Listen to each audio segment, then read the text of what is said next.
Oke, kembali lagi di trading psikologi. Kali ini saya akan bagikan psikologi menunggu dalam trading. Oke, sebagai trader, kamu wajib tahu kalau hal yang paling banyak kita lakukan dalam trading itu bukan analisa, tetapi menunggu.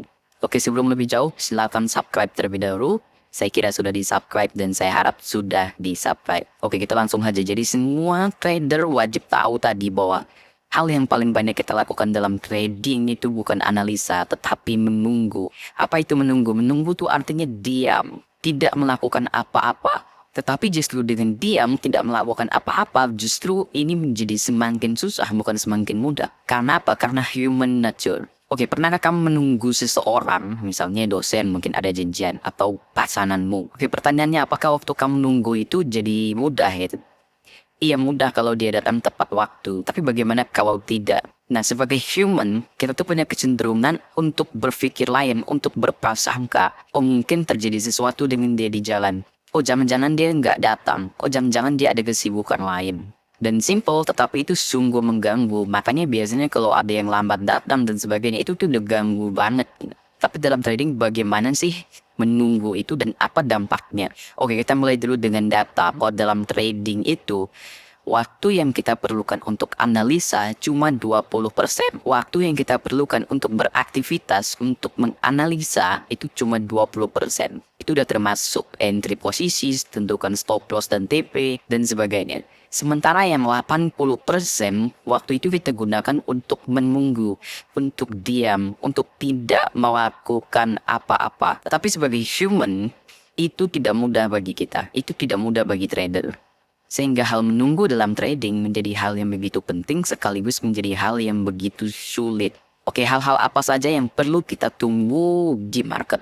Yang pertama itu menunggu momen entry. Semua trader tahu meskipun mereka telah tahu tren itu akan kemana, mereka tidak bisa open posisi serta-merta, harus tunggu momen yang tepat.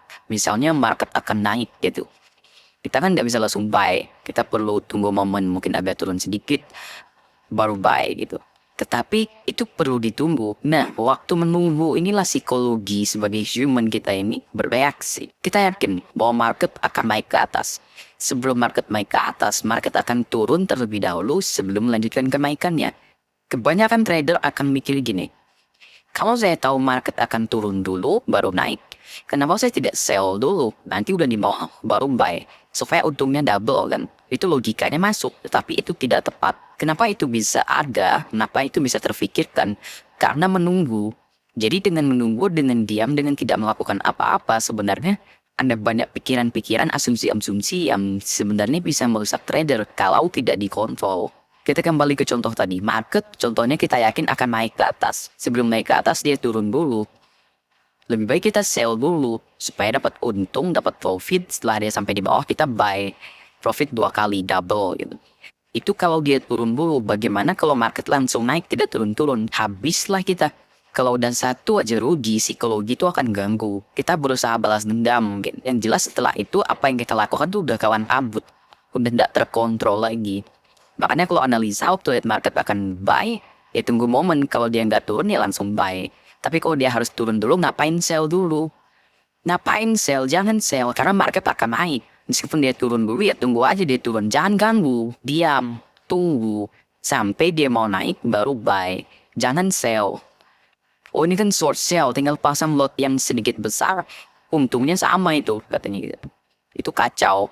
Nah, itu momen pertama yang perlu kita tunggu dan perlu kontrol diri. Itu menunggu momen entry.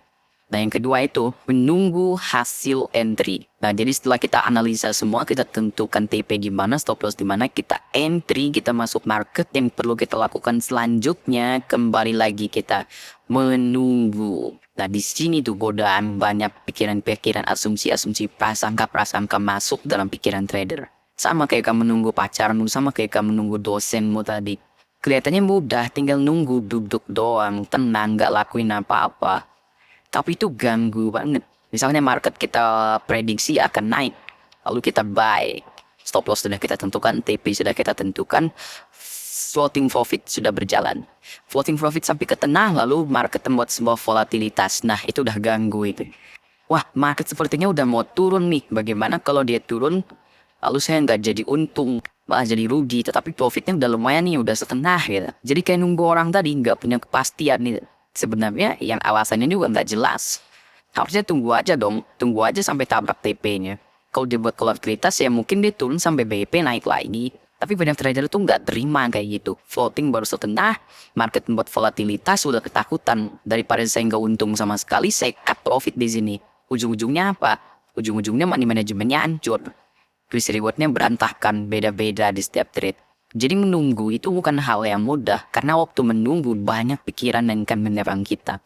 Jadi trader kalau mau sukses jangan cuma belajar analisa. Belajarlah untuk menunggu.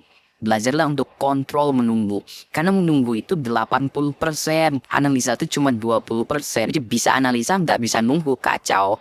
Oke, selamat trading, selamat menunggu, dan selamat profit konsisten. Jika Anda mendapatkan hal-hal yang baru dari video ini, silahkan komen di bawah. Dan jangan lupa subscribe YouTube ini.